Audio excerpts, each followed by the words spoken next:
조갑제 TV 시청자 여러분 안녕하십니까? 요새 핵위기나 여러가지 국내 사정으로 기분이 나쁘시더라도 이 회사 이야기만 나오면 신납니다. 삼성전자죠.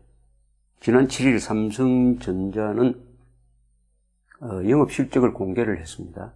2분기, 그러니까 4, 5, 6, 2분기 4, 5, 6, 3개월 동안 매출액 60조 원. 그러면 이 페이스가 계속되면은 연간 매출액은 4, 6, 24, 약 240조. 약 2,200억 달러가 된다는 뜻입니다. 그 다음에 영업이익 14조 원. 요게 계속된다면 4, 4, 16, 4, 1, 4, 5, 16. 영업이익 약 60조. 달러로는 약 550억 달러가 예상된다, 이런 이야기죠. 발표를 했습니다. 이렇게 어마어마한 영업실적을 올렸다. 이 통계는 작년 동기 대비 매출액은 17.79%가 늘고 영업이익은 72%나 증가했습니다. 분기 기준으로는 사상 최대의 영업이익을 남겼습니다. 그러니까 매출, 영업이익, 영업이익률 모두 기록을 갱신해서 트리플 크라운, 3관왕이 되었다, 이렇게 보도를 하고 있습니다. 이렇게 된 데는 1등 공신이 반도체랍니다. 반도체. 그다음 디스플레이, 스마트폰, 특히 반도체다. 지금 세계에서 가장 이익을 많이 남기는 회사는 몇 년 동안 애플입니다. 애플. 애플의 2분기 영업이익은 약 105억 달러, 12조 원이라서 삼성전자보다 떨어진답니다. 이제는 애플을 능가했다. 2분기에 한해서 애플을 능가했다. 이렇게 발표를 했습니다. 삼성전자가 아마 세계 최고의 기업이다. 세계 최고의 질적이나 양적으로 세계 최고의 제조업 회사다, 이런 이야기 아니겠습니까? 더구나 그 기업 총수인 이건희 회장은 병석에 있고 그 아들은 이재용 부회장은 지금 감옥에 있는데도 이렇게 어마어마한 사상 최고의 실적을 남겼으니까 삼성전자 이 임직원을 위해서 우리 국민들이 박수를 보내야 됩니다. 박수를 보내야 됩니다. 삼성전자가 존재하지 않았으면 어떻게 됐겠느냐? 삼성전자가 망하면 어떻게 되겠느냐? 삼성전자가 외국으로 본사를 옮기면 어떻게 되겠느냐? 까지 고려해가지고 이분들한테 박수를 보내야 됩니다. 삼성전자는 세계 최고의 인류 기업입니다. 인류 기업. 그런데 이재용 부회장을 굳이 감옥에 넣어가지고 지금 재판을 하고 있는 그쪽으로 상황을 만든 한국의 언론, 검찰, 판사, 정치권, 이분들은 국제적 비교에서 삼성전자처럼 1등이나 1류입니까? 이재용 부회장이 감옥에 있다는 것이 대한민국 사법부 언론의 인권의식을 인류로 만들어주는 겁니까, 이게? 그런 생각도 같이 한번 해보자, 이거죠. 삼성전자는 제조업 랭킹으로서는 세계 3등입니다. 매출액입니다. 가장 큰 제조업 회사는 폭스바겐입니다. 독일의 폭스바겐. 그 다음에 도요타입니다. 그 다음에 삼성전자였습니다. 근데 최근에 애플이 뛰어가지고 4등 될 때도 있습니다. 4등. 작년의 랭킹이 그렇군요. 이 작년에 2016년 여름에 발표된 유명한 포춘 잡지사의 글로벌 500 기업 랭킹이 있습니다. 매출액 기준으로 합니다. 1등이 월마트였습니다. 유통회사. 4,821억 달러 매출액입니다. 두 번째는 중국전력회사, 세 번째 중국석유회사, 네 번째도 또 다른 중국석유회사, 다섯 번째가 로얄 더치 쉘 석유회사죠.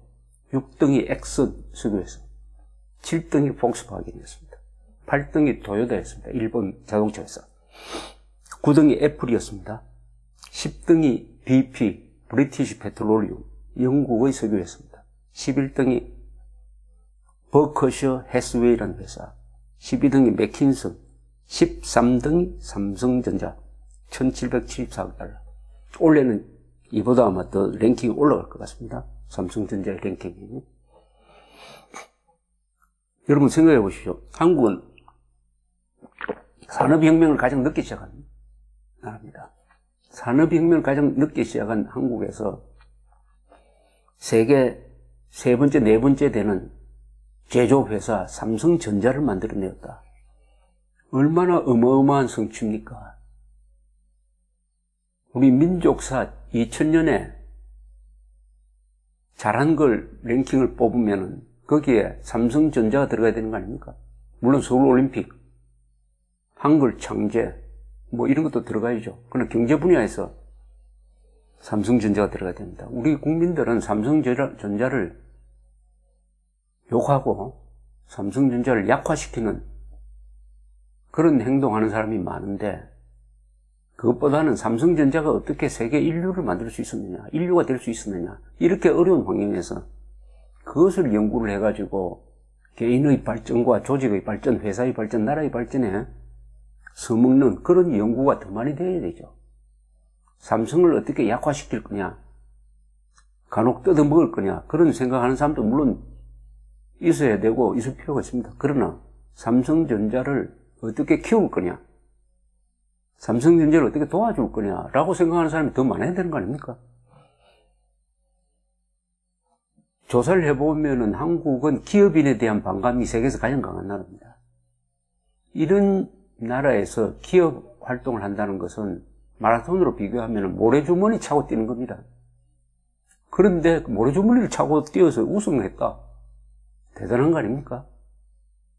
삼성전자를 만드신 세 분의 위대한 기업인 이병철 선생, 이건희, 이재용, 이 세 분들은 은인 아닙니까? 민족의 은인, 민족의 자랑 아닙니까? 이 세 분에게 박수를 보내야 됩니다. 물론 임직원, 노동자, R&D 하는 사람들 다 같이 고생하고 있죠.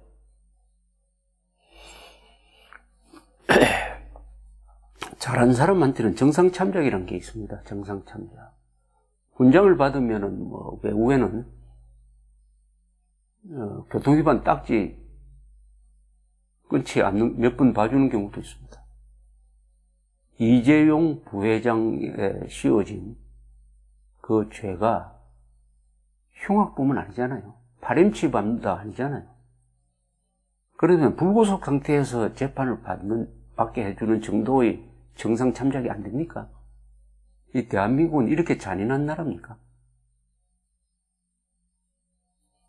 말을 하다 보니까 그쪽으로 흘렀는데, 이 삼성전자에 대해서 조금 더 한번 알아보도록 하겠습니다. 이 삼성, LG, SK, 현대, 이런 회사가 글로벌 브랜드라고 합니다. 글로벌 브랜드. 세계 어딜 가나 그 전광판에 그 이름이 나옵니다. 친숙해졌어요. 모든 사람들이 옛날에는 소니, 마쓰시다, GE, GM, 포드, 벤츠 이런 회사가 바로 그 유명 브랜드입니다. 이 유명 브랜드로 만드는 게 바로 세계 기업으로 가는 길이죠. 그 결과물이기도 합니다만 유명 브랜드가 되면은 그 회사는 영업도 잘 되고 또 영업이 잘 되었기 때문에 성공했기 때문에 또 유명 브랜드가 되는 것이죠.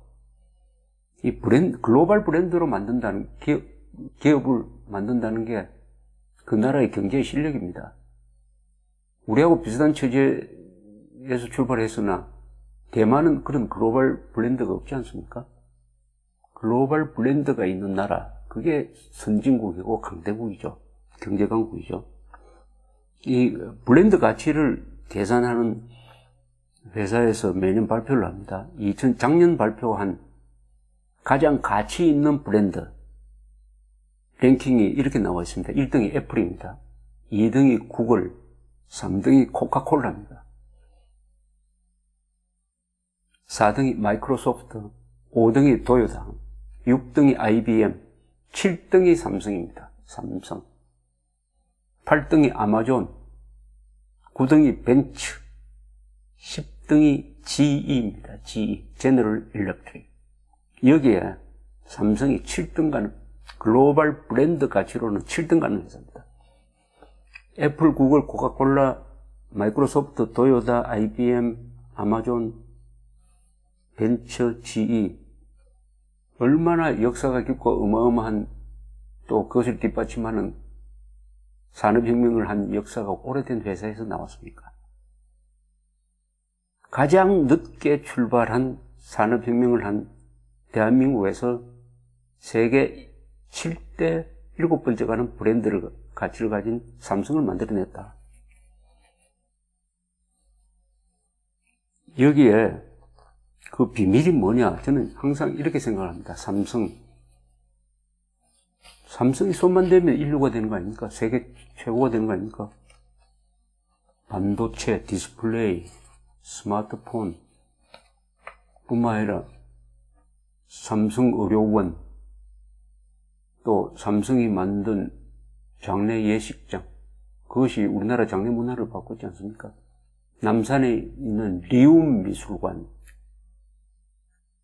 국보가 47개, 우리나라 전체 국보의 2%가 거기 있습니다. 세계적 미술관이 된 거죠. 돈의 힘입니다. 돈의 힘.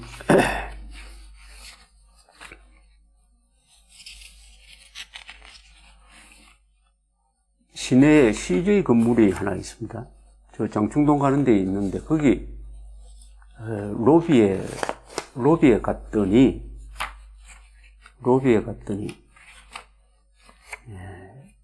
이병철 선생의 이 좌상이 있고 그 밑에 이병철 선생의 경영 이념이 한자로 적혀 있었습니다. 경영 철학을 요약한 겁니다. 제가 한번 읽어드리겠습니다. 인재제일, 한자로 적혀 있습니다. 사업보국, 합리경영. 1950년대 이병철 선생이 기업을 하면서 3대 원칙을 첫째 인재제일, 사업보국, 합리경영으로 했다는 것입니다. 이게 50년대에 만든 겁니다. 요거는 그냥 그대로 지금의 기업 이념으로 만들어도 손색이 없습니다. 첫째, 기업 경영의 원리를 사람 중심으로 파악하였습니다. 자원이 부족한 한국에서 가장 중요한 자원은 인재를 육성하는 것이다. 이런 이야기를 50년대에 했습니다. 그때는 일자리는 모자라고 사람은 남아돌던 시대니까 사람 귀한 줄 모르던 시절이었어요. 그러나 이병철 선생은 기업 경영의 핵심을 사람으로 본 겁니다. 사람. 그러니까 우수한 사람을 뽑고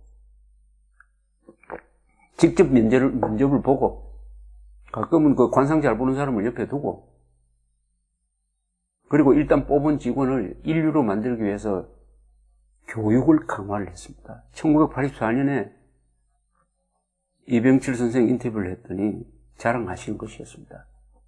우리는 일본보다 교육을 더 많이 한다. 그러니까 일본을 따라잡을 수 있다라고 장담을 했습니다. 사업보국, 국가건설기의 한국에서 기업의 존재 목적이 부국 강병에 이바지하는 것임을 분명히 한 겁니다. 일자리를 많이 만들고 세금을 많이 내는 게 기업인의 애국인 것입니다. 안중근, 유한순도 애국자지만은 이병철 선생은 더 큰 규모의 애국자입니다. 일자리 만드는 것 이상의 애국이 있습니까? 어떤 통계에 보면 박정희 대통령 시절에 새로 만든 일자리가 그 18년 동안에 600만 개라고 합니다. 600만 개의 새로운 일자리를 만들었다. 그 상당 부분은 이병철, 이건희, 이재용, 특히 이병철 선생이 만든 거죠. 그 다음에 이 합리경영이라는 뜻은 뭐냐? 경제는 과학이다. 집념, 뚝심, 배짱 같은 감정적이고 주관적인 요소뿐만 아니라 합리성이 승패의 관건이다. 친밀한 계획과 정확한 판단이 뒷받침되지 않는 뚝심은 만용에 지나지 않는다. 합리경영을 하려면 어떻게 됩니까? 그 회사가 과학기술이 발전되어야 됩니다. 삼성은 세계에서 특허 출원 건수가 제일 많거나 하면 두 번째 아니면 세 번째 되는 회사입니다. 완전히 과학기술 집단입니다. 삼성은. 그것이 합리경영이라는 뜻이죠. 뚝심만 있고 집념이 있고 배짱만 있으면 됩니까? 그것을 실천할 수 있는 과학기술이 있어야 된다. 그것을 안분입니다. 몇 년 전에 삼성전자에서 그 인사 부분 간부로 일했던 사람을 만난 적이 있습니다. 이분은 삼성이 성공한 것을 인사를 제대로 한 것이다. 인사를 아주 공정하게 했음으로 성공했다. 이런 설명을 했습니다. 이분이 말하기를 자기가 주로 한 것이 인사에서 지연이나 학연이 게재되는 것을 막는 것이었다고 합니다. 좋은 사람을 뽑아서 적재적소에 배치하고 공정하게 일을 처리하도록 한 다음에 평가를 또 엄격하게 해가지고 잘하는 사람 상 주고 못하는 사람 벌 주는 신상필벌, 이런 것을 잘했으므로 오늘의 삼성이 있었다. 인재제일이 바로 이런 뜻이었다. 이런 이야기였습니다. 그 다음에 삼성의 성공은 역시 한국인의 장점을 살린 것이 아니냐 이렇게 생각합니다. 이 삼성전자에서 일하다가 일본으로 돌아가서 삼성전자, 일본인입니다만은 삼성전자의 그 장점에 대해서 선책을 한번 읽어봤더니 이 일본 사람은 삼성전자의 성공 요인을 시간 단축이라고 했습니다. 일본 회사가 일하는 방식과 삼성전자는 다르더라. 일본 회사가 일하는 방식은 꼬지구이식이다. 꼬지 어떤 고기를 쭉 꽂아가지고 먹는 꼬지구이 있지 않습니까? 노점상에 가면 그런 말. 그러니까 하나 다음에는 하나, 다음 이런 식으로 순서대로 일을 하는 거다. 시간 순서대로 일을 하는 것이 꼬지구이식 경영 방식이라면은 삼성은 어떤 식으로 하느냐? 사시미 접시식으로 한다. 사시미 또는 수시 이런 게 그릇에 이렇게 담겨져 나옵니다. 한 10개라든지. 그럼 거기서 골라 먹죠. 그러니까 삼성은 그렇게 시간 순으로 되는 거 아니라 동시다발적으로 한다. 일을 할 때 계획, 검토, 결정, 집행, 리뷰 이런 것을 동시다발적으로 한다. 그러니까 시간 단축이 가능하다. 일본은 수직적으로 일하고 삼성은 수평적으로 일을 하니까 어떤 물건을 만들어낼 때 삼성이 훨씬 빨리 만들어낸다. 핸드폰을 만들어도 세계가 다 통용되는 이런 식으로 아니라 나이제리아에서 통용되는 거, 나이제리아 사람들한테 맞는 거, 콜롬비아에 맞는 거 이런 식으로 그 현지에 맞는 형의 다양한 모델을 만들어낸다. 그걸 뒷받침하기 위해서 지역 전문가를 기른다. 수백 명의 지역 전문가가 있다. 동시다발적으로 이것은 임기응변에 능한 한국인의 소질을 잘 반영한 것이 아니나 이렇게 생각을 합니다. 이렇게 한국인들한테 많은 일자리와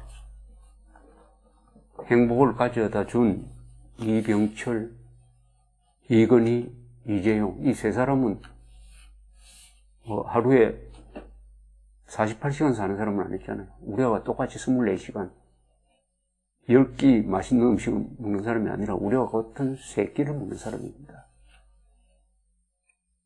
우리보다 고민이 훨씬 더할 것입니다. 그러니까 기업인들을 우리가 응원해야 됩니다. 기업인은 대한민국을 대표해가지고 국제 시장에서 경쟁하는 대표 선수입니다. 김연아 씨가 피겨스케이트에서 1등 되는 것도 자랑스럽지만은 삼성전자가 금메달을 받았다는 것은 그 혜택을 보는 사람으로 치면은 김연아 씨보다 수백 배, 수만 배 더 큰 영향을 미치는 거 아닙니까?